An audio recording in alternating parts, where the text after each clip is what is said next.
ਅੱਜ ਸ਼੍ਰੋਮਣੀ ਗੁਰਦੁਆਰਾ ਪ੍ਰਬੰਧਕ ਕਮੇਟੀ ਦੀ ਐਗਜ਼ੈਕਟਿਵ ਦੀ ਮੀਟਿੰਗ ਸੀ ਜਿਹੜੀ ਸਤਿਕਾਰਯੋਗ ਪ੍ਰਧਾਨ ਸ਼੍ਰੋਮਣੀ ਗੁਰਦੁਆਰਾ ਪ੍ਰਬੰਧਕ ਕਮੇਟੀ ਸਰਦਾਰ ਹਰਜਿੰਦਰ ਸਿੰਘ ਧਾਮੀ ਸਾਹਿਬ ਨੇ ਲਈ ਹੈ ਔਰ ਉਹਦੇ ਵਿੱਚ ਜ਼ਿਆਦਾਤਰ ਜਿਹੜੇ ਏਜੰਡੇ ਆ ਉਹ ਰੂਟੀਨ ਦੇ ਆ ਜਿਹੜੇ ਸਾਡੇ ਪ੍ਰਬੰਧਨ ਨਾਲ ਸੰਬੰਧਿਤ ਹੁੰਦੇ ਆ। ਪ੍ਰਬੰਧਕ ਏਜੰਡਿਆਂ 'ਤੇ ਜ਼ਿਆਦਾ ਵਿਚਾਰ ਹੋਈ ਹੈ। ਉਹਦੇ ਨਾਲ ਦੀ ਨਾਲ ਜਿਹੜਾ ਵਿਸ਼ੇਸ਼ ਅੱਜ ਦੀ ਮੀਟਿੰਗ ਦਾ ਏਜੰਡਾ ਉਹ ਇਹ ਹੈ ਕਿ ਪ੍ਰਧਾਨ ਸਾਹਿਬ ਨੇ ਜਿਹੜਾ ਬੜੀ ਸੰਜੀਦਗੀ ਦੇ ਨਾਲ ਇਹ ਗੱਲ ਆਪਣੇ ਮੈਂਬਰ ਸਾਹਿਬਾਨ ਨਾਲ ਸਾਂਝਾ ਕੀਤਾ ਕਿ ਆਪਾਂ ਨੂੰ ਆ ਜਿਹੜੀਆਂ ਦੋ ਵੱਡੀਆਂ ਸ਼ਤਾਬਦੀਆਂ ਜਿਹੜਾ ਧੰਨ ਧੰਨ ਸਤਿਗੁਰੂ ਸ੍ਰੀ ਗੁਰੂ ਰਾਮਦਾਸ ਪਾਤਸ਼ਾਹ ਦਾ ਗੁਰਿਆਈ ਸ਼ਤਾਬਦੀ ਸਮਾਗਮ ਜਿਹੜਾ 450 ਸਾਲਾ ਅੰਮ੍ਰਿਤਸਰ 13 ਤੇ 14 ਸਤੰਬਰ ਨੂੰ ਬੜੇ ਵੱਡੇ ਪੱਧਰ 'ਤੇ ਮਨਾਇਆ ਜਾ ਰਿਹਾ। ਨਾਲ ਦੀ ਨਾਲ ਧੰਨ ਧੰਨ ਸਤਿਗੁਰੂ ਸ੍ਰੀ ਗੁਰੂ ਅਮਰਦਾਸ ਪਾਤਸ਼ਾਹ ਦੀ ਜਿਹੜੀ 450 ਸਾਲਾ ਜੋਤੀ ਜੋਤ ਸਮਾਉਣ ਦੀ ਸ਼ਤਾਬਦੀ ਹੈ ਉਹ ਗੋਇੰਦਵਾਲ ਸਾਹਿਬ ਦੀ ਪਾਵਨ ਧਰਤੀ ਤੇ ਗੁਰਦੁਆਰਾ ਬੌਲੀ ਸਾਹਿਬ ਵਿਖੇ ਬਹੁਤ ਵੱਡੇ ਪੱਧਰ ਤੇ ਸਮੁੱਚੇ ਪੰਥ ਦੇ ਸਹਿਯੋਗ ਦੇ ਨਾਲ ਮਨਾਇਆ ਜਾ ਰਿਹਾ। ਉਹ ਸ਼ਤਾਬਦੀਆਂ ਦੇ ਪ੍ਰੋਗਰਾਮ ਤੋਂ ਇਲਾਵਾ ਪ੍ਰਧਾਨ ਜੀ ਨੇ ਇਹ ਸਾਰੇ ਮੈਂਬਰ ਸਾਹਿਬਾਨ ਨਾਲ ਵਿਚਾਰ ਕੀਤੀ ਹੈ ਜਿਹਨੂੰ ਅਮਲੀ ਰੂਪ 'ਚ ਲਿਆਉਣ ਦਾ ਬੜਾ ਉਹਨਾਂ ਜ਼ੋਰ ਦੇ ਕੇ ਗਿਆ ਕਿ ਜਿਹੜਾ ਧਰਮ ਪ੍ਰਚਾਰ ਦੀ ਲਹਿਰ ਹੈ ਆਪਾਂ ਕੋਸ਼ਿਸ਼ ਕਰੀਏ ਕਿ ਸ਼ਤਾਬਦੀ ਤੋਂ ਪਹਿਲਾਂ ਸ਼ੁਰੂ ਹੋ ਜਾਏ, ਨਹੀਂ ਤਾਂ ਘੱਟੋ ਘੱਟ ਸ਼ਤਾਬਦੀ ਤੋਂ ਬਾਅਦ ਧਰਮ ਪ੍ਰਚਾਰ ਦੀ ਲਹਿਰ ਨੂੰ ਹਰ ਸ਼੍ਰੋਮਣੀ ਗੁਰਦੁਆਰਾ ਪ੍ਰਬੰਧਕ ਕਮੇਟੀ ਦੇ ਜਿਹੜਾ ਹਲਕਾ ਹੈ ਉਹ ਹਲਕੇ ਦੇ ਹਿਸਾਬ ਨਾਲ ਘੱਟੋ ਘੱਟ 1 ਮਹੀਨੇ 2 ਅੰਮ੍ਰਿਤ ਸੰਚਾਰ ਦਾ ਪ੍ਰੋਗਰਾਮ ਉਲੀਕ ਕੇ ਉਹਦੇ ਸੰਬੰਧ ਜੋ ਵੀ ਲੋੜੀਂਦੇ ਕਾਰਜ ਨੇ ਉਹ ਰੰਭੇ ਜਾਣ ਤਾਂ ਕਿ ਧਰਮ ਪ੍ਰਚਾਰ ਦੇ ਲਹਿਰ ਦੀ ਪ੍ਰਚੰਡ ਰੂਪ ਵਿੱਚ ਲਾਗੂ ਕੀਤਾ ਜਾਵੇ ਤੇ ਇਹਨੂੰ ਹਲਕਾ ਪੱਧਰ ਤੇ ਪਿੰਡ ਪੱਧਰ ਤੱਕ ਪਹੁੰਚਾਇਆ ਜਾਵੇ। ਇਹਦੇ ਸੰਬੰਧ ਵਿੱਚ ਜਿਹੜਾ ਆਲਰੇਡੀ ਜਿਹੜਾ ਸਾਡੇ ਬਾਰਡਰ ਦੇ ਹੈਗੇ ਨੇ ਜਿਹੜੇ ਇਹਦੇ ਵਿੱਚ ਧਰਮ ਪ੍ਰਚਾਰ ਦੇ ਤਕਰੀਬਨ 200-250 ਜਿਹੜਾ ਸਾਡਾ ਪ੍ਰਚਾਰਕ ਹੈ ਜਿਹੜੇ ਸਾਡੇ ਵਲੰਟੀਅਰ ਪ੍ਰਧਾਨ ਸਾਹਿਬ ਨੇ ਪ੍ਰਚਾਰ ਵਾਸਤੇ ਭਰਤੀ ਕੀਤੇ ਸੀ ਪਿਛਲੇ ਸਮੇਂ 'ਚ ਉਹਨਾਂ ਨੂੰ ਇਹ ਸੇਵਾ ਦਿੱਤੀ ਸੀ ਉਹ ਬਹੁਤ ਹੀ ਭਾਵਨਾ ਦੇ ਨਾਲ ਜੋ ਡਿਊਟੀ ਦਫ਼ਤਰ ਵੱਲੋਂ ਲੱਗੀ ਹੈ ਉਹ ਪ੍ਰਚਾਰ ਕਰ ਰਹੇ ਨੇ। ਬਹੁਤ ਵੱਡੇ ਸਮਾਗਮ ਆਲਰੇਡੀ ਹੋਏ ਨੇ। ਈਵਨ ਦੈਨ ਭਾਵੇਂ ਕਿ ਸਮੁੱਚਾ ਪੰਜਾਬ ਜਿਹੜਾ ਪਿਛਲੇ ਸਮੇਂ ਦੇ ਵਿੱਚ ਇਲੈਕਸ਼ਨ 'ਚ ਰੁੱਝਿਆ ਸੀ ਪਰ ਜਿਹੜੀ ਸਾਡੇ ਪ੍ਰਚਾਰ ਦੀ ਮੁਹਿੰਮ ਹੈ ਉਹ ਬਾਅਦ ਦਸਤੂਰ ਚੱਲੀ ਹੈ ਔਰ ਸਾਡੇ ਧਰਮ ਪ੍ਰਚਾਰ ਦੇ ਜਿਹੜੇ ਸਕੱਤਰ ਕਾਹਲਵਾਂ ਸਾਹਿਬ ਨੇ ਉਹਨਾਂ ਮੀਟਿੰਗ ਦੇ ਵਿੱਚ ਐਕਸਪਲੇਨ ਕੀਤਾ ਕਿ ਇਲੈਕਸ਼ਨ ਦੇ ਦੌਰਾਨ ਵੀ ਤਕਰੀਬਨ ਸਾਡੇ 5-6 ਅੰਮ੍ਰਿਤ ਸੰਚਾਰ ਦੇ ਪ੍ਰੋਗਰਾਮ ਜਿਹੜੇ ਥਾਂ ਪਰ ਥਾਂ ਹੋਏ ਨੇ। ਭਾਵੇਂ ਕਿ ਰੁਝੇਵਾਂ ਕਰਕੇ ਇਲੈਕਸ਼ਨ ਦੇ ਰੁਝੇਵਾਂ ਕਰਕੇ ਬਹੁਤਾ ਸੰਗਤ ਦੀ ਸ਼ਮੂਲੀਅਤ ਨਹੀਂ ਪਰ ਕਿਤੇ 100 ਕਿਤੇ 150 ਕਿਤੇ 200 250 300 ਤੱਕ ਦੀ ਵੀ ਗਿਣਤੀ ਅੰਮ੍ਰਿਤ ਸੰਚਾਰ ਦੀ ਉਹ ਸਮੇਂ ਦੌਰਾਨ ਸਵਾ ਮਹੀਨੇ 1.5 ਮਹੀਨੇ ਦੇ ਵਿੱਚ ਹੋਈ ਹੈ ਔਰ ਇਸੇ ਹੀ ਧਰਮ ਪ੍ਰਚਾਰ ਦੀ ਲਹਿਰ ਨੂੰ ਅੱਗੇ ਤੋਰਨ ਵਾਸਤੇ ਪ੍ਰਧਾਨ ਸਾਹਿਬ ਨੇ ਬਹੁਤ ਸਟਰੈਸ ਦੇ ਕੇ ਜ਼ੋਰ ਦੇ ਕੇ ਸਾਰੇ ਮੈਂਬਰ ਸਾਹਿਬ ਨੂੰ ਕਿਹਾ ਔਰ ਇਹਦੇ ਸੰਬੰਧ ਵਿੱਚ ਸਾਰਾ ਪ੍ਰੋਗਰਾਮ ਉਹਨਾਂ ਸਮੇਂ ਫਾਈਨਲ ਕੀਤਾ ਜਾਊਗਾ ਕਿਸ ਤਰੀਕੇ ਨਾਲ ਕਿਹੜੇ ਇਲਾਕੇ 'ਚ ਸ਼ੁਰੂ ਕਰਨਾ ਤੇ ਨਾਲ ਦੇ ਨਾਲ ਜਿਹੜੀਆਂ ਸ਼ਤਾਬਦੀਆਂ ਦਾ ਮੁੱਖ ਪ੍ਰੋਗਰਾਮ ਹੈ ਪਹਿਲਾਂ ਤਾਂ ਆਲਰੇਡੀ ਚੱਲ ਰਿਹਾ ਉਹ ਬੜੇ ਸੋਹਣੇ ਢੰਗ ਦੇ ਨਾਲ ਗੁਰੂ ਸਾਹਿਬ ਦੀ ਕਿਰਪਾ ਹੈ। ਉਹਦੇ ਸੰਬੰਧ ਵਿੱਚ ਸਮੁੱਚੇ ਜਥੇਬੰਦੀਆਂ ਜਿੰਨੀਆਂ ਪੰਥ ਦੀਆਂ ਧਾਰਮਿਕ ਜਥੇਬੰਦੀਆਂ ਨੇ ਸੰਪਰਦਾਵਾਂ ਨੇ ਨਿਹੰਗ ਸਿੰਘ ਜਥੇਬੰਦੀਆਂ ਨੇ ਬਹੁਤ ਵੱਡਾ ਹੁੰਗਾਰਾ ਔਰ ਸਭ ਤੋਂ ਵੱਡੀ ਗੱਲ ਹੈ ਕਿ ਉਸ ਇਲਾਕੇ ਜਿੱਥੇ ਗੋਇੰਦਵਾਲ ਸਾਹਿਬ ਦੀ ਧਰਤੀ ਤੇ 350 ਸਾਲਾ 450 ਸਾਲਾ ਗੁਰੂ ਸਾਹਿਬ ਦੀ ਜਿਹੜੀ ਹੈ ਆਪਣਾ ਜੋਤੀ ਦਾ ਸਮੂਹ ਦੀ ਸ਼ਤਾਬਦੀ ਮਨਾਈ ਜਾ ਰਹੀ ਹੈ ਉਸ ਇਲਾਕੇ 'ਚ ਵਿਸ਼ੇਸ਼ ਤੌਰ 'ਤੇ ਸੰਗਤ ਦੇ ਵਿੱਚ ਬਹੁਤ ਵੱਡਾ ਉਤਸ਼ਾਹ ਹੈ। ਜਿੰਨੀਆਂ ਧਾਰਮਿਕ ਜਥੇਬੰਦੀਆਂ ਨੇ ਅਸੀਂ ਉੱਥੇ ਇੱਕ ਇਲਾਕੇ ਦੇ ਪਤਵੰਤੇ ਸੱਜਣਾਂ ਦੀ ਮੀਟਿੰਗ ਕੀਤੀ ਜਿਹਨਾਂ ਕੋਲ ਰਾਇਆਂ ਲਈਆਂ ਵਿਚਾਰਾਂ ਲਈਆਂ ਸੀ ਔਰ ਉਹਦੇ ਵਿੱਚ ਵੀ ਬੜੇ ਵੱਡੇ ਪੱਧਰ 'ਤੇ ਜਿਹੜੀ ਸ਼ਮੂਲੀਅਤ ਕੀਤੀ ਸਾਰੇ ਇਲਾਕੇ ਦੇ ਔਰ ਜਿਹੜੀਆਂ ਧਾਰਮਿਕ ਸਮਾਜਿਕ ਜਥੇਬੰਦੀਆਂ ਨੇ ਜਾਂ ਪਤਵੰਤੇ ਸੱਜਣ ਨੇ ਉਹਨਾਂ ਨੂੰ ਉਚੇਚੇ ਤੌਰ 'ਤੇ ਇਸ ਵਾਸਤੇ ਅੱਜ ਦੀ ਜਿਹੜੀ ਮੇਨ ਐਗਜ਼ੈਕਟਿਵ ਦੀ ਮੀਟਿੰਗ ਦਾ ਮੁੱਖ ਏਜੰਡਾ ਤੇ ਚਲੋ ਲੋਕਲ ਹੈ ਰੂਟੀਨ ਵਾਈਜ਼ ਹੈ ਜਿਹੜੇ ਪ੍ਰਬੰਧਕ ਹੀ ਸਾਡੇ ਏਜੰਡੇ ਹੁੰਦੇ ਆ ਉਹਨਾਂ ਦੇ ਵਿਚਾਰ ਹੋਈ ਹੈ ਡਿਟੇਲ ਤੇ ਨਾਲ ਦੀ ਨਾਲ ਇਹ ਜਿਹੜਾ ਪ੍ਰੋਗਰਾਮ ਵਿਸ਼ੇਸ਼ ਅੱਜ ਪ੍ਰਧਾਨ ਸਾਹਿਬ ਵੱਲੋਂ ਦਿੱਤਾ ਗਿਆ। ਮਹਿਤਾ ਸਾਹਿਬ ਤੁਸੀਂ ਚੋਣਾਂ ਦਾ ਜ਼ਿਕਰ ਕੀਤਾ, ਚੋਣਾਂ ਦੇ ਵਿੱਚ 2 ਆਜ਼ਾਦ ਉਮੀਦਵਾਰ ਜਿੱਤੇ ਨੇ ਔਰ ਪੰਥ ਦੇ ਨਾਂ ਤੇ ਜਿੱਤੇ ਪਰ ਉਹਨਾਂ ਦੇ ਨਾਲ ਦੀ ਨਾਲ ਚੇਤਾਵਨੀ ਦੇ ਦਿੱਤੀ ਕਿ ਹੁਣ ਅਗਲਾ ਨਿਸ਼ਾਨਾ ਸਾਡਾ ਐਸਜੀਪੀਸੀ ਹੈ। ਚਲੋ ਇਹ ਚੇਤਾਵਨੀ ਦਿੱਤੀ ਕੀ ਪ੍ਰੋਗਰਾਮ ਉਹਨਾਂ ਦੀ ਉਹ ਜਾਣਦੇ ਉਹਨਾਂ ਨੂੰ ਉਹ ਕਮੈਂਟ ਕਰ ਸਕਦੇ ਆ। ਉਹਨਾਂ ਦੀ ਜਿੱਤ ਨੂੰ ਕਿੱਦਾਂ ਦੇਖਦੇ? ਸਾਨੂੰ ਕੋਈ ਇਤਰਾਜ਼ ਬਹੁਤ ਵਧੀਆ ਜਿੱਤ ਹੈ ਜਿਹੜੀ ਜਿੱਤ ਖੁਸ਼ੀ ਵਾਲੀ ਹੁੰਦੀ ਹੈ ਔਰ ਸਾਨੂੰ ਵੀ ਬਰਾਬਰ ਖੁਸ਼ੀ ਹੈ ਕਿਉਂਕਿ ਜਿਵੇਂ ਸਰਬਜੀਤ ਸਿੰਘ ਆ ਬੜੇ ਵੱਡੇ ਪਰਿਵਾਰ ਨਾਲ ਸੰਬੰਧਿਤ ਹੈ।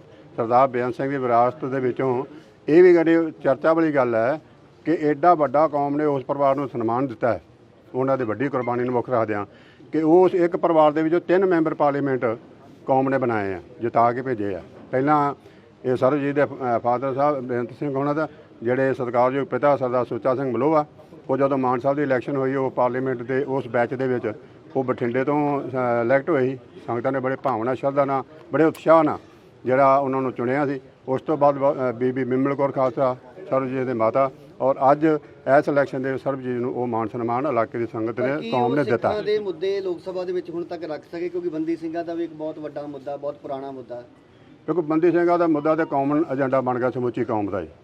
ਚਾਹੇ ਸਰਬਜੀਤ ਨਾਲ ਸੰਬੰਧ ਕਰੇ ਜਾਂ ਹੋਰ ਵੀ ਹੈ। ਸ਼੍ਰੋਮਣੀ ਗੁਰਦੁਆਰਾ ਪ੍ਰਬੰਧਕ ਕਮੇਟੀ ਬੜੇ ਲੰਮੇ ਸਮੇਂ ਤੋਂ ਏਜੰਡਾ ਜਿਹੜਾ ਥਾਂ ਪਰ ਥਾਂ ਜਦੋਂ ਵੀ ਜਿੱਥੇ ਵੀ ਲੋੜ ਪਈ ਹੈ ਬੜੇ ਸਟਰੋਂਗਲੀ ਇਹਨੂੰ ਰਾਈਜ਼ ਕੀਤਾ। ਚੰਗੀ ਗੱਲ ਹੈ, ਰੱਖਣਾ ਚਾਹੀਦਾ ਵੀ ਹੈ। ਲੱਗਦਾ ਕੀ ਹੈ, ਰੱਖਣਾ ਚਾਹੀਦਾ। ਜੇ ਕੌਮ ਨੇ ਉਹਨਾਂ ਨੂੰ ਕੋਈ ਆਪਣਾ ਚੁਣ ਕੇ ਅੱਗੇ ਭੇਜਿਆ, ਪਾਰਲੀਮੈਂਟ ਦੇ ਮੈਂਬਰ ਬਣਾ ਕੇ ਭੇਜਿਆ, ਤੇ ਕੁਛ ਨਾ ਕੁਛ ਉਹਦਾ ਰਿਪਰੈਜ਼ੈਂਟ ਕਰਨਾ ਪਊਗਾ ਨਾ ਕੌਮ ਨੂੰ ਉੱਥੇ, ਤੇ ਉਹ ਕਰਨ। ਚੰਗੀ ਗੱਲ ਹੈ, ਬਹੁਤ ਖੁਸ਼ੀ ਦੀ ਗੱਲ ਹੈ। ਅਮਰਪਾਲ ਸਿੰਘ ਖਾਲਸਾ ਦੀ ਰਿਹਾਈ ਵਾਸਤੇ ਕਿਉਂਕਿ ਸ਼੍ਰੋਮਣੀ ਕਮੇਟੀ ਨੇ ਆਪਣੇ ਵਕੀਲ ਵੀ ਦਿੱਤੇ ਆ, ਉਹਦੇ 'ਚ ਕੀ ਅਪਡੇਟ ਹੈ ਜੀ? ਵੇਖੋ, ਰਿਹਾਈ ਦਾ ਸੰਬੰਧ ਹੈਗਾ ਅਦਾਲਤਾਂ ਨਾਲ। ਇਹ ਜਿਹੜਾ ਸਿਸਟਮ ਹੈ ਇਹ ਐਗਜ਼ੈਕਟਿਵ ਨਾਲ ਸੰਬੰਧਿਤ ਹੈ। ਪਾਰਲੀਮੈਂਟ ਦੇ ਇਲੈਕਸ਼ਨ ਮੈਂਬਰ ਬਣਨਾ ਨਾ ਬਣਨਾ ਇਹ ਇੱਕ ਵੱਖਰਾ ਦਸਤੂਰ ਆ, ਵੱਖਰਾ ਸਿਸਟਮ ਹੈ। ਪਰ ਜਿਹੜਾ ਉਹਨਾਂ ਦੇ ਰਿਹਾਈ ਦਾ NS ਲੱਗੀ ਹੈ ਜੋ ਵੀ, ਉਹ ਅਦਾਲਤ ਨੇ ਲੈਣਾ। ਹਾਂ, ਸਰਕਾਰ ਇੱਕ ਮਿੰਟ ਸਰਕਾਰ ਆਪਣੇ ਤੌਰ ਤੇ ਫੈਸਲਾ ਵੀ ਲੈ ਸਕਦੀ ਹੈ। ਸਰਕਾਰਾਂ ਵਾਸਤੇ ਕੋਈ ਵੱਡੇ ਫੈਸਲੇ ਨਹੀਂ। ਸਰਕਾਰ ਫੈਸਲਾ ਵੀ ਲੈ ਸਕਦੀ ਹੈ, ਜਦੋਂ ਚਾਹੇ ਛੱਡ ਸਕਦੀ, ਜਿਹਨੂੰ ਮਰਜ਼ੀ ਛੱਡ ਸਕਦੀ ਹੈ, ਇਹ ਕੋਈ ਗੱਲ ਨਹੀਂ ਹੈਗੀ। ਪਰ ਜੇ ਸਰਕਾਰ ਸੰਜੀਦਗੀ ਨਾਲ ਕਿਸੇ ਵੀ ਇਸ਼ੂ ਤੇ, ਜੇ ਬੰਦੀ ਸਿੰਘਾਂ ਤੇ ਅੱਜ ਤੱਕ ਉਹਨੇ ਰਿਸਪੌਂਸ ਨਹੀਂ ਕੀਤਾ, ਨੈਗੇਟਿਵਿਟੀ ਸ਼ੋਅ ਕੀਤੀ ਹੈ। ਇਲੈਕਸ਼ਨ ਦੇ ਵਿੱਚ ਆ ਕੇ ਅਹਿਮਦ ਸ਼ਾਹ ਨੇ ਲੁਧਿਆਣੇ ਦੀ ਸਟੇਜ ਬਿੱਟੂ ਦੇ ਸੰਬੰਧ ਜੋ ਐਲਾਨੀਆਂ ਕਹਿ ਗਏ ਅਸੀਂ ਕਿਸੇ ਨੂੰ ਛੱਡਾਂਗੇ, ਸਾਡਾ ਇਹਨਾਂ ਪਰੇ ਦੇ ਕੋਈ ਪੋਜ਼ੀਟਿਵ ਰਿਸਪੌਂਸ ਨਹੀਂ ਹੈਗਾ। ਅਸੀਂ ਨੇ ਬੇਅੰਤ ਸਿੰਘ ਕਾਤਲ ਨੂੰ ਨਹੀਂ ਛੱਡਿਆ ਜਾ ਸਕਦਾ। ਉਹ ਜੇ ਸਰਕਾਰ ਨੂੰ ਕਿੰਨੀ ਕੁ ਤੁਸੀਂ ਆਸ ਉਮੀਦ ਰੱਖਦੇ ਜੇ, ਪਰ ਫਿਰ ਵੀ ਸਰਕਾਰਾਂ ਦੇ ਕੋਲ ਬਹੁਤ ਵਸੀਹ ਅਧਿਕਾਰ ਹੁੰਦੇ ਆ, ਜਿਹਨੂੰ ਮਰਜ਼ੀ ਜਦੋਂ ਮਰਜ਼ੀ ਛੱਡ ਸਕਦੇ ਆ। ਪਰ ਕਿਉਂਕਿ ਅਦਾਲਤੀ ਇਹ ਅਦਾਲਤ ਜਾਣਦੀ ਹੈ ਕੀ ਹੋਣਾ ਕੀ ਨਹੀਂ ਹੋਣਾ। ਸਾਡੀ ਦਿਲੀ ਕਾਮਨਾ ਰਿਹਾ ਹੋਵੇ, ਸਾਨੂੰ ਕੀ ਇਤਰਾਜ਼ ਆ? NSA ਪਰ ਉਹ ਤੇ ਪੰਜਾਬ ਸਰਕਾਰ ਦੇ ਪ੍ਰੈਰੋਗੇਟਿਵ ਆ ਨਾ। NSA ਸਰਕਾਰ ਢਾਹ ਦੇਵੇ ਤੋਂ ਬਾਹਰ ਆ ਜਾਂਦੀ। ਉਹੀ ਮੈਂ ਕਹਿ ਰਿਹਾ, ਸਰਕਾਰ ਹੀ ਹੋਵੇ ਨਾ, ਸੈਂਟਰ ਦੀ ਸਟੇਟ ਦੀ ਹੋਵੇ, ਇੱਕੋ ਹੀ ਦਸਤੂਰ ਉਹਨਾਂ ਦਾ, ਇੱਕੋ ਹੀ ਸਿਸਟਮ। ਉਹਨਾਂ ਨੂੰ ਵਸੀਹ ਅਧਿਕਾਰ ਨੇ, ਜਦੋਂ ਮਰਜ਼ੀ ਜੋ ਮਰਜ਼ੀ ਕਰ ਸਕਦੇ ਆ। ਭਗਵੰਤ ਸਿੰਘ ਸਿਆਲਕਾ ਲੜ ਰਹੇ, ਉਹਨਾਂ ਨੇ ਕੀ ਅਪਡੇਟ ਕੀਤਾ ਅਜੇ ਤੱਕ? ਕਿੰਨੀ ਕੁ ਤੱਕ ਅੱਗੇ ਗੱਲਬਾਤ ਪਹੁੰਚੀ ਹੈ? ਉਹਨੇ ਅਦਾਲਤ ਜਿਹਦੇ ਬਾਰੇ ਸਿਆਲਕਾ ਸਾਹਿਬ ਦੱਸ ਸਕਦੇ ਹੋ, ਡਾਇਰੈਕਟ ਇਨ ਟੱਚ ਨੇ, ਉਹਦੇ ਬਾਰੇ ਮੈਨੂੰ ਨਹੀਂ ਪਤਾ। ਪਰ ਜੇ ਕਿਉਂਕਿ NSA ਰਿਪੀਟ ਕੀਤੀ ਗਈ ਹੈ, ਪਹਿਲੀ ਸ਼ਾਇਦ ਰਿਵੋਕ ਹੋ ਗਈ, ਉਹਦਾ ਰਿਪੀਟ ਹੋਈ ਹੈ। ਹੁਣ ਉਹਦਾ ਕੀ ਸਟੇਟਸ ਹੈ ਤੇ ਸਿਆਲਕਾ ਸਾਹਿਬ ਜਾਂ ਹੋਰ ਜਿਹੜੇ ਵਕੀਲ ਕੇਸ ਨੂੰ ਡੀਲ ਕਰ ਰਹੇ ਉਹ ਹੀ ਦੱਸ ਸਕਦੇ। ਪਰ ਉਹ ਜਿਹੜੇ ਦੋ ਆਜ਼ਾਦ ਉਮੀਦਵਾਰ ਨੇ ਉਹ ਕਹਿ ਰਹੇ ਕਿ ਅਸੀਂ ਥੱਲੇ ਚੋਣਾਂ ਜਿਹੜੀਆਂ ਵਿਧਾਨ ਸਭਾ ਦੀ ਵੀ ਲੜਾਂਗੇ, ਉਹਦੇ ਵਿੱਚ ਵੀ ਅਸੀਂ। ਸਾਨੂੰ ਕੀ ਇਤਰਾਜ਼ ਆ? ਸਾਨੂੰ ਕੀ ਇਤਰਾਜ਼? ਜੋ ਉਹਨਾਂ ਦਾ ਮਰਜ਼ੀ ਫੈਸਲਾ ਲੈਣ, ਸਾਨੂੰ ਕੀ ਇਤਰਾਜ਼? ਕੰਗਣਾ ਰਣੌਤ ਵਾਲਾ ਜਿਹੜਾ ਮਾਮਲਾ, ਉਹਨੂੰ ਐਸਜੀਪੀਸੀ ਕਿੱਦਾਂ ਦੇਖਦੀ, ਜਿਹੜੀ ਕੁਲਵਿੰਦਰ ਕੌਰ ਹੈ ਕੁੜੀ? ਦੇਖੋ, ਕੁਲਵਿੰਦਰ ਕੌਰ ਨੇ, ਕਿਉਂਕਿ ਕੋਈ ਉਹਦੀ ਜਾਤੀ ਦੁਸ਼ਮਣੀ ਨਹੀਂ, ਉਹ ਐਜ਼ ਏ ਆਫੀਸਰ 에ਅਰਪੋਰਟ ਤੇ ਡਿਊਟੀ ਕਰ ਰਹੀ ਹੈ। ਕਿਉਂਕਿ ਕੰਗਣਾ ਰਣੌਤ ਉਹ ਆ ਜਿਹਦੇ ਵਿੱਚ ਪੰਜਾਬ ਦੇ ਵਿੱਚ ਉਹਨਾਂ ਸਮਿਆਂ ਜਦੋਂ ਸਿੰਘੂ ਬਾਰਡਰ ਬੜੀ ਵੱਡੀ ਐਜੀਟੇਸ਼ਨ ਚੱਲੀ ਹੈ, ਉੱਥੇ ਸਾਡੇ ਬਹੁਤ ਹੀ ਸਤਿਕਾਰਯੋਗ ਮਾਤਾ ਮਹਿੰਦਰ ਕੌਰ ਦੇ ਸੰਬੰਧ ਬੜਾ ਹਾਰਸ਼ ਗਲਤ ਕਮੈਂਟ ਕੀਤਾ ਸੀ ਉਹਨੇ, ਕਿ ਇਹੋ ਜਿਹੇ 100 ਰੁਪਏ ਤੇ ਮਿਲ ਜਾਂਦੀਆਂ ਨੇ। ਉਹਨੂੰ ਤਕਲੀਫ ਇਹ ਹੋਈ ਕਿ ਟਾਈਮਜ਼ ਮੈਗਜ਼ੀਨ ਨੇ ਉਸ ਮਾਤਾ ਮਹਿੰਦਰ ਕੌਰ ਨੂੰ ਪਬਲਿਸਾਈਜ਼ ਕੀਤਾ ਕਿ ਐਸ ਵੱਡੇ ਦੀ ਉਮਰ ਦੇ ਵਿੱਚ ਐਡੀ ਵੱਡੀ ਐਜੀਟੇਸ਼ਨ ਵਿੱਚ ਆ ਕੇ ਉੱਥੇ ਸ਼ਾਮਲ ਹੈ, ਬੈਠੀ ਹੈ, ਤੇ ਉਹਨੂੰ ਬੜਾ ਵੱਡਾ ਪਬਲਿਸਾਈਜ਼ ਕੀਤਾ। ਉਸ ਗੱਲ ਦੀ ਉਹਨੂੰ ਤਕਲੀਫ ਹੋਈ, ਉਹਦੇ ਤੇ ਉਹਨੇ ਬੜਾ ਹਾਰਸ਼ ਕਮੈਂਟ, ਨਿੰਦਣੀय ਕੰਪਲੇਂਟ ਕੀਤਾ ਸੀ ਕਿ ਇਹੋ ਜਿਹੇ 100 ਤੇ ਮਿਲ ਜਾਂਦੀਆਂ ਨੇ। ਔਰ ਉਹ ਅੱਜ ਵੀ ਲੋਕਾਂ ਨੂੰ ਚੁੱਭਦਾ ਇਹਦਾ ਕਮੈਂਟ। ਔਰ ਕੰਗਣਾ ਰਣੌਤ ਉਹ ਆ ਜਿਹਦੇ ਆਪਣੀ ਜ਼ਬਾਨ ਤੇ ਕੋਈ ਲਗਾਮ ਨਹੀਂ ਹੈਗੀ। ਉਹਦਾ ਬਾਕੀ ਕਰੈਕਟਰ ਤੇ ਕੀ ਹੈ ਉਹਦਾ ਉਹਨੂੰ ਛੱਡੋ, ਆਪਾਂ ਡੰਗਾਈ 'ਚ ਨਹੀਂ ਜਾਂਦੇ, ਪਰ ਉਹਦੀ ਜ਼ਬਾਨ ਹੀ ਉਹਦੀ ਆਪਣੀ ਨਹੀਂ ਹੈਗੀ। ਇਹ ਤੇ ਸਿਰਫ ਫਰਕ ਇਹ ਪਿਆ ਕਿ ਹੈਰਾਨੀ ਦੀ ਗੱਲ ਹੈ ਕਿ ਇਹੋ ਜਿਹੇ ਕਰੈਕਟਰ ਵਾਲੀ, ਇਹੋ ਜਿਹੇ ਬੇਲਗਾਮ ਜ਼ਬਾਨ ਵਾਲੀ, ਜਿਹਦਾ ਆਪਣੇ ਉਹਦਾ ਕੰਟਰੋਲ ਹੀ ਨਹੀਂ, ਉਹਨੂੰ ਟਿਕਟ ਦੇ ਕੇ BJP ਨੇ ਹਿਮਾਚਲ ਤੋਂ ਮੈਂਬਰ ਪਾਰਲੀਮੈਂਟ ਬਣਾਇਆ। ਕਾਰਨ ਕੀ ਸੀ ਕਿ ਉਹਨੇ ਪਿਛਲੇ ਸਮੇਂ ਦੇ ਦੌਰਾਨ ਜਿਹਦੇ ਪੰਜਾਬ ਨੂੰ ਮੰਦਾ ਚੰਗਾ ਕਿਹਾ, ਪੰਜਾਬ ਦੇ ਪੰਜਾਬੀ ਭਾਈਚਾਰੇ ਨੂੰ ਮੰਦਾ ਚੰਗਾ, ਮੋਦੀ ਸਾਹਿਬ ਦੀ ਬੜੀ ਖੁੱਲ੍ਹ ਕੇ ਤਾਰੀਫ ਮੀਡੀਆ 'ਚ ਕਰ ਦਿੱਤੀ। ਉਹਨਾਂ ਨੂੰ ਬੜਾ ਚੰਗਾ ਲੱਗਾ, ਉਹਨੇ ਟਿਕਟ ਦੇ ਨਵਾਜ ਦਿੱਤਾ। ਔਰ ਉਹਦਾ ਰਿਐਕਸ਼ਨ 에ਅਰਪੋਰਟ ਤੇ ਜਾਂਦਿਆਂ, ਇਹ ਦਿੱਲੀ ਨੂੰ ਜਾਂਦਿਆਂ ਉਹਨੇ ਦੇ ਦਿੱਤਾ ਕਿ ਉਹਦਾ ਆਪਣਾ ਆਪ ਹੈ ਕੀ ਹੈ। ਔਰ ਉੱਥੇ ਇੱਕ ਫੌਜੀ ਹੈ ਜਿਹੜਾ ਹੁਣ ਡਿਊਟੀ ਕੁਲਵਿੰਦਰ ਕੌਰ ਨਾਲ ਡਿਊਟੀ ਕਰ ਰਿਹਾ, ਮੀਡੀਆ 'ਚ ਆ ਚੁੱਕੀ ਗੱਲ ਸਾਰੀ, ਤੁਸੀਂ ਵੇਖੀ ਪੜ੍ਹੀ ਸੁਣੀ ਹੋਣੀ ਹੈ। ਉਹਨੇ ਕਲੀਅਰਲੀ ਕਿਹਾ ਹੈ ਕਿ ਸਭ ਤੋਂ ਪਹਿਲਾਂ ਜਿਹੜਾ ਨੈਗੇਟਿਵ ਆਪਣਾ ਐਕਸ਼ਨ ਆ, ਪ੍ਰਤੀਕਰਮ ਆ, ਉਹ ਇਹਨੇ ਦਿੱਤਾ ਹੈ। ਇਹਨੇ ਕਮੈਂਟ ਕੀਤੇ, ਉਹਦਾ ਨਾਂ ਪੜ੍ਹ ਕੇ ਉਹਦੀ ਨੇਮ ਪਲੇਟ ਲਿਖੀ ਕੁਲਵਿੰਦਰ ਕੌਰ, ਉਹਨੇ ਵੇਖ ਲਿਆ ਨਾਂ ਕੁਲਵਿੰਦਰ ਕੌਰ ਹੈ, ਪੰਜਾਬ ਨਾਲ ਸੰਬੰਧਿਤ ਹੈ, ਪੰਜਾਬ ਦੇ ਮੰਦਾ ਚੰਗਾ ਬੋਲਿਆ, ਫਿਰ ਉਹਦੇ ਤੇ ਮੰਦਾ ਚੰਗਾ ਹਾਰਸ਼ ਕਮੈਂਟ ਕੀਤਾ। ਤੇ ਕੁਦਰਤੀ ਹੈ ਜਜ਼ਬਾਤ ਦਾ, ਕੀ ਪਤਾ ਕਿਹੜੇ ਵਾਲਾ ਖਾਂਦੇ ਆ। ਹੁਣ ਐਸਜੀਪੀਸੀ ਕੁਲਵਿੰਦਰ ਕੌਰ ਦੇ ਨਾਲ ਖੜੀ ਹੈ, ਬਿਲਕੁਲ ਖੜੇ ਆ, ਹਰ ਸਿੱਖ ਖੜਾ, SGPC ਨੇ ਹਰ ਸਿੱਖ ਉਹਦੇ ਨਾਲ ਖੜਾ। ਉਹਨੇ ਉਹ ਗਲਤ ਨਹੀਂ ਕੀਤਾ। ਐਕਸ਼ਨ ਦਾ ਰਿਐਕਸ਼ਨ ਹੁੰਦਾ। ਜਿਹੜੇ ਨੇ ਨੈਸ਼ਨਲ ਪਿਤਾ ਰਾਸ਼ਟਰ ਮਹਾਤਮਾ ਗਾਂਧੀ ਨੇ, ਉਹਨਾਂ ਨੇ ਬੜੇ ਕਲੀਅਰ ਲਫ਼ਜ਼ਾਂ 'ਚ ਕਿਹਾ ਕਿ ਐਕਸ਼ਨ ਦਾ ਜਿਹੜਾ ਪ੍ਰਤੀਕਰਮ ਜਿਹੜਾ ਉਹਦੇ ਤੋਂ ਕੋਈ ਆਬਜੈਕਸ਼ਨ ਨਹੀਂ ਕੀਤਾ ਜਾ ਸਕਦਾ, ਹਮੇਸ਼ਾ ਤਿੱਖਾ ਹੀ ਆਉਂਦਾ ਹੁੰਦਾ। ਪਰ ਇੱਕ ਥੱਪੜ ਦੇ ਨਾਲ ਸੂਬੇ ਨੂੰ ਅੱਤਵਾਦ ਦੇ ਨਾਲ ਜੋੜ ਦੇਣਾ, ਇਹਨੂੰ ਕਿਵੇਂ ਵੇਖਦੇ? ਉਹ ਤੇ ਉਹਦੀ ਆਦਤ ਆ, ਉਹਦੇ ਚਾਹੁੰਦੀ ਇਹੋ ਜਿਹੇ ਬਹਾਨੇ ਬੰਦੇ ਮੈਂ ਪੰਜਾਬੀ ਭਾਈਚਾਰੇ ਨੂੰ ਜਿੰਨਾ ਬਦਨਾਮ ਕਰ ਸਕਦੀ ਕਰਾਂ, ਸਟੇਟ ਨੂੰ ਜਿੰਨਾ ਬਦਨਾਮ ਕਰ ਸਕਦੀ ਕਰਾਂ। ਇਹਨਾਂ ਲੋਕਾਂ ਨੇ ਇਹੋ ਕੁਝ ਕੀਤਾ ਪਿਛਲੇ ਸਮੇਂ 'ਚ, ਇਹੀ ਕੁਝ ਕੀਤਾ। ਇਸ ਕਰਕੇ ਉਹਦੇ ਤੇ ਜਿਹੜਾ ਪ੍ਰਧਾਨ ਸਾਹਿਬ ਨੇ ਸਟੇਟਮੈਂਟ ਦਿੱਤੀ, ਅਗਲੇ ਦਿਨ ਦੇਤੀ ਸੀ, ਉਸ ਦਿਨ ਹੀ ਆ ਗਈ ਮੀਡੀਆ 'ਚ। ਤੇ ਇਹਦੀ ਬੜੀ ਡੂੰਘਾਈ ਦਾ ਗਹਿਰਾਈ ਤੱਕ ਜਾ ਕੇ ਇਨਵੈਸਟੀਗੇਸ਼ਨ ਹੋਣੀ ਚਾਹੀਦੀ ਹੈ ਕਿ ਕੇਵਲ ਕੁਲਵਿੰਦਰ ਕੌਰ ਦੇ ਐਕਸ਼ਨ ਦੇ ਸੰਬੰਧ ਵਿੱਚ ਨਾ ਇਨਵੈਸਟੀਗੇਸ਼ਨ ਹੋਵੇ, ਜੋ ਉਸ ਵੇਲੇ ਕੰਗਣਾ ਰਣੌਤ ਦਾ ਰਵੱਈਆ ਹੈ ਉਹਨੂੰ ਵੀ ਇਨਵੈਸਟੀਗੇਟ ਕੀਤਾ ਜਾਵੇ ਗਹਿਰਾਈ ਤੱਕ ਜਾ ਕੇ। ਔਰ ਹੈਰਾਨੀ ਦੀ ਗੱਲ ਹੈ ਵੀ ਇਮੀਡੀਏਟ ਤੇ ਪਰਚਾ ਦਰਜ ਕਰਕੇ ਉਹਨੂੰ ਸਸਪੈਂਡ ਕਰਦਾ, ਪਰਚਾ ਦਰਜ ਕੀਤਾ ਕਿ ਨਹੀਂ, ਸਸਪੈਂਡ ਕਰਦਾ। ਪ੍ਰਬੰਧਕੀ ਆਧਾਰ ਹੈ, ਤੁਸੀਂ ਜੇ ਐਕਸ਼ਨ ਲੈ ਰਹੇ ਹੋ ਤੇ ਜਿਹੜਾ ਉਸ ਵੇਲੇ ਔਨ ਡਿਊਟੀ ਆ ਉਹਦੇ ਜਿਹੜੇ ਪ੍ਰੋਟੈਕਸ਼ਨ ਦੇ, ਉਹਦੀ ਸਿਕਿਉਰਿਟੀ ਦੇ, ਉਹਦੇ ਸਮਾਨ ਸਤਿਕਾਰ ਦੇ ਵੀ ਫਰਜ਼ ਨੇ ਨਾ ਕੋਈ ਆਫੀਸਰ ਦੇ, ਕਿ ਜੇ ਸਪੋਜ਼ ਉਹਨੇ ਕੋਈ ਰਿਐਕਟ ਕੀਤਾ ਤੇ ਕਿਉਂ ਕੀਤਾ, ਇਸ ਗੱਲ ਦੀ ਇਨਵੈਸਟੀਗੇਸ਼ਨ ਹੋਣੀ ਚਾਹੀਦੀ ਹੈ ਨਾ।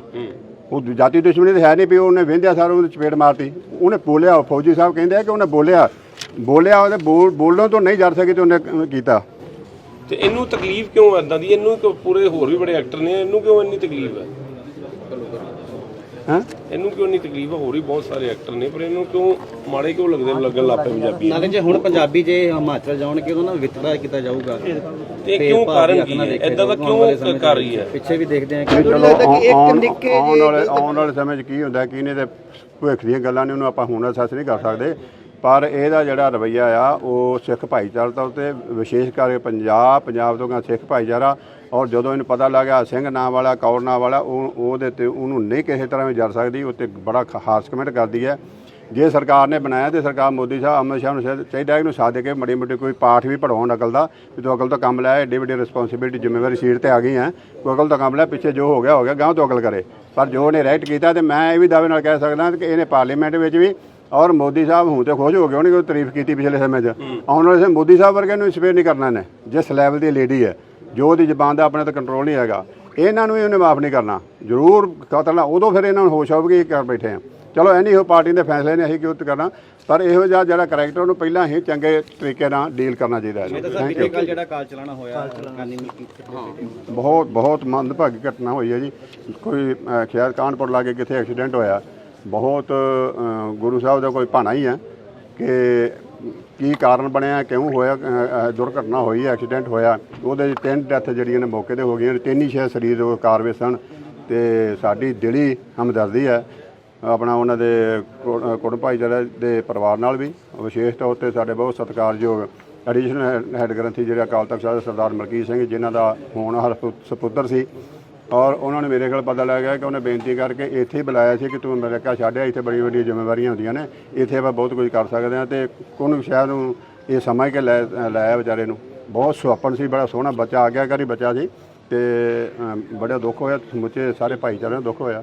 ਸਾਡੀ ਹਮਦਰਦੀ ਪਰਿਵਾਰ ਦੇ ਨਾਲ। Thank you.